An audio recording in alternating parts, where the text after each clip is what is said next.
नमस्कार दोस्तों, YouTube channel पर आपका स्वागत है। मैं हूं आपका दोस्त आरबीएस लक्ष्मी। आज हम इस वीडियो में बात करेंगे 4 मेन बोर्ड आईपीओ की, जिसमें से 3 ओपन होने वाले हैं। एक की लिस्टिंग आज हुई है जिसमें अपर सर्किट लग गया है।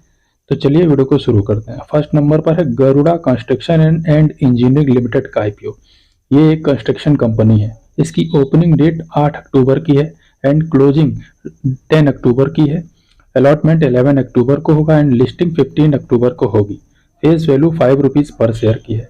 यदि प्राइस बैंड को देखें तो वह 92 रुपीज़ से 95 रुपीज़ पर शेयर रखा गया है। आईपीओ का टोटल इशू साइज 264.10 करोड़ का है, जिसमें से 173.85 करोड़ फ्रेश इशू है and offer for sale 90.25 crore का है रखा गया है एंड लिस्टिंग बीएससी एनएससी पर होगी। क्वालिफाई इन्वेस्टर के लिए 50%, रिटेल इन्वेस्टर के लिए 35%, एचएनआईज के लिए 15% का पोर्शन रखा गया है। यदि इस आईपीओ के लॉट साइज को देखें तो रिटेलर मिनिमम 1 लॉट के लिए अप्लाई कर सकते हैं, जिसका अमाउंट 40,950 रुपीज़ रहने वाला है। रिटेलर मैक्सिमम 30 लॉट के लिए अप्लाई कर सकते हैं, जिसका अमाउंट 1,93,895 रुपीज़ रहेगा। यदि आपके पास बड़ा पैसा है तो आप 30 लॉट के लिए अप्लाई कर सकते हैं, उसके लिए आप बड़ा प्रॉफिट कमा सकते हैं। स्मॉल एचएनआई मिनिमम 40 लॉट के लिए अप्लाई कर सकते हैं, अमाउंट 2,08,810 रुपये रहेगा। स्मॉल एचएनआई मैक्सिमम 67 लॉट के लिए बोली लगा सकते हैं, जिसका अमाउंट 9,99,305 रुपये रहेगा। बिग एचएनआई मिनिमम 68 लॉट के लिए अप्लाई कर सकते हैं, जिसकी राशि 10,14,220 रहेगी। गरुड़ा कंपनी के प्रमोटर होल्डिंग को देखें तो mister Praveen Kumar, Vijendra Kumar Agarwal and PKH ventures limited and others के पास शेयर होल्डिंग प्री इशू 96.81% के हैं। आईपीओ लिस्टिंग के बाद पोस्ट इशू कम रहने वाला है। कंपनी 2010 में स्टेबल हुई थी और लगभग 14 ईयर ओल्ड है एंड ये निर्माण कार्य जैसे residential, commercial, infrastructure and industrial project पर काम करती है। अभी कंपनी में एम्प्लॉयज को देखो तो 65 एम्प्लॉयज स्थायी रूप से काम करते हैं। यदि कंपनी के फाइनेंशियल को देखें तो कंपनी ने यहाँ पर 2022 से 2024 तक अपने 3 ईयर के फाइनेंशियल दिए हैं। 2023 से 24 में कंपनी का रेवेन्यू -4% से घट गया है एंड प्रॉफिट आफ्टर टैक्स भी -11% घट गया है।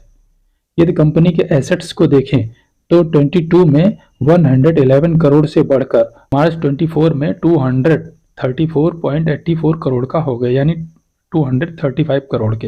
यदि रेवेन्यू देखें तो 22 में 77 करोड़ था, जो मार्च 24 में 154.47 करोड़ का हो गया। प्रॉफिट आफ्टर टैक्स को देखें तो 22 में 18.78 करोड़ का था, वो मार्च 2024 में 36.44 करोड़ का हो गया एंड अप्रैल में 3.5 करोड़ प्लस हो गया। नेटवर्थ में भी लगातार बढ़ोतरी हो रही है। कंपनी का रिजर्व एंड सरप्लस 22 में 29.34 करोड़ का था, वो बढ़कर 24 में 85.60 करोड़ का हो गया। यदि टोटल बोरोइंग को देखें तो 22 में 12 करोड़ थी, वो घटकर 24 में मात्र 15 लाख रुपए की रह गई है। यदि करोड़ में देखें तो 0.15 करोड़ की रह गई। तो कंपनी के ऊपर कर्ज लगभग ना के बराबर है और company 85.60 crore reserve and surplus को भी मेंटेन करती है, तो बोरोइंग को कभी भी खत्म कर सकती है, यानी बोरोइंग को इजीली खत्म कर सकती है। यदि कंपनी का मार्केट कैप देखें तो 883.9 करोड़ का है, यानी कंपनी एक माइक्रो कैप की कंपनी है। कंपनी का आरओई 36.40% का है, रिटर्न ऑफ कैपिटल एम्प्लॉय 46.69% का है और पैट मार्जिन 23.63 का है। कंपनी का ईपीएस अभी 4.87 का है, जो पोस्ट इशू यानी आईपीओ लिस्टिंग के बाद 4.52 का हो जाएगा। पीई देखें तो प्री आईपीओ 19.49 का है, पोस्ट आईपीओ 21.03 का हो जाएगा। इसके पीयर में देखें तो पीएसपी प्रोजेक्ट्स लिमिटेड का पीई 20 का है एंड वास्कॉन इंजीनियरिंग का पीई 22.66 का है एंड ईपीएस 3.05 का है। कंपनी का registrar link in time India private limited है, जहां से आप अपने आईपीओ अलॉटमेंट को स्टेटस को चेक कर सकते हैं। लिंक मैं डिस्क्रिप्शन में दे दूंगा, जहां से आप अलॉटमेंट चेक कर पाएंगे। यदि इसका ग्रे मार्केट में प्रीमियम देखें तो यह अभी ट्रेड नहीं हो रहा है। जब ट्रेड होने लगेगा तो इस आईपीओ पर हम लोग पुनः एक बार चर्चा कर लेंगे। यदि सेकंड नंबर कंपनी की बात करें तो कंपनी का नाम है हुंडई मोटर्स इंडिया लिमिटेड। इसकी ओपनिंग, लिस्टिंग एंड क्लोजिंग के बारे में भी कंपनी की तरफ से कोई डिसाइड नहीं किया गया है, पर अनुमानतः 14 अक्टूबर से 18 अक्टूबर के बीच ओपनिंग लिस्टिंग हो सकती है। प्राइस बैंड भी अभी कंपनी के द्वारा डिसाइड नहीं किया गया है। अनुमानतः 1500 से 1800 रुपये के बीच रह सकता है। यदि 1800 अमाउंट रखा जाता है तो शेयर ओवर वैल्यूड हो जाएगा और रिटेलर का प्रॉफिट भी घट सक जाएगा। कंपनी का फंडामेंटल बढ़िया है। कंपनी साल दर साल प्रॉफिट अर्न कर रही है और ग्रोथ करती हुई आ रही है। रिजर्व सरप्लस कंपनी के पास लगभग 19,000 करोड़ का है। बोरोइंग केवल 784 यानी 800 करोड़ की लग समथिंग है। तो कंपनी कभी भी अपने कर्ज को ख़त्म कर सकती है। तो फंडामेंटल इसके बहुत बढ़िया हैं। रिजर्व सरप्लस भी मेंटेन करती है एंड रेवेन्यू भी अच्छा खासा जनरेट कर रही है। यदि इसके रजिस्ट्रार को देखें तो के फिन टेक्नोलॉजी लिमिटेड है, जहां से इसके अलॉटमेंट को चेक किया जा सकता है। लेकिन कंपनी ने शेयर के आईपीओ प्राइस को अभी तक शो नहीं किया है। यदि इसका ग्रे मार्केट में प्रीमियम देखें तो वह अभी 360 रुपीज़ दिख रहा है, लेकिन कंपनी ने शेयर के आईपीओ प्राइस को अभी तक शो नहीं किया है, इसलिए इसमें वेट एंड वॉच करना है। थर्ड नंबर कंपनी की बात करें तो कंपनी का नाम है एफकॉन्स इंफ्रास्ट्रक्चर का आईपीओ।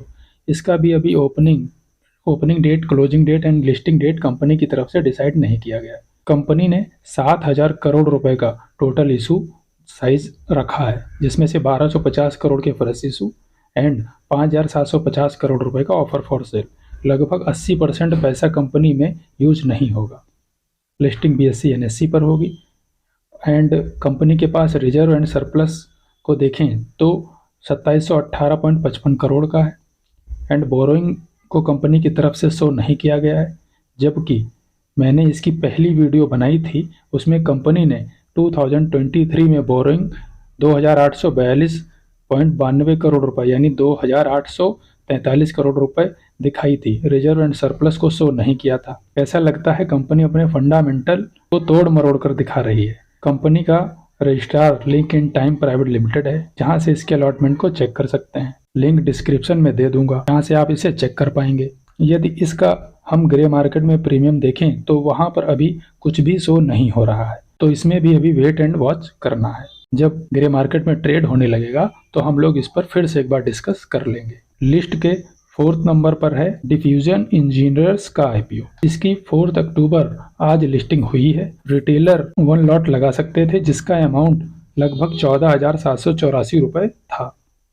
दोस्तों, ये लिस्ट हुआ और लिस्टिंग के साथ ही इसमें 5% का अपर सर्किट लग गया। इससे पहले पिछले सितंबर मंथ में लगभग 1-2 को छोड़ दें तो सभी मेन बोर्ड आईपीओ में अपर सर्किट लग चुका है। उसके बाद उन सभी में लोअर सर्किट भी लगा। इसमें अभी आपको कोई फ्रेश बाइंग नहीं करनी, आप थोड़ा रुक जाएं और प्राइस को एडजस्ट होने दें। उसके बाद अपने वित्तीय सलाहकार से सलाह लेकर अपना कोई भी डिसीजन ले सकते हैं। यदि आपको जानकारी अच्छी लगी, वो आपके काम की लगी, तो चैनल को सब्सक्राइब कर लें और बेल आइकन को ऑन कर लें, जिससे वीडियो की लेटेस्ट नोटिफिकेशन आपको सबसे पहले मिल सके। मेरे साथ अंत तक बने रहने के लिए आपका बहुत बहुत धन्यवाद।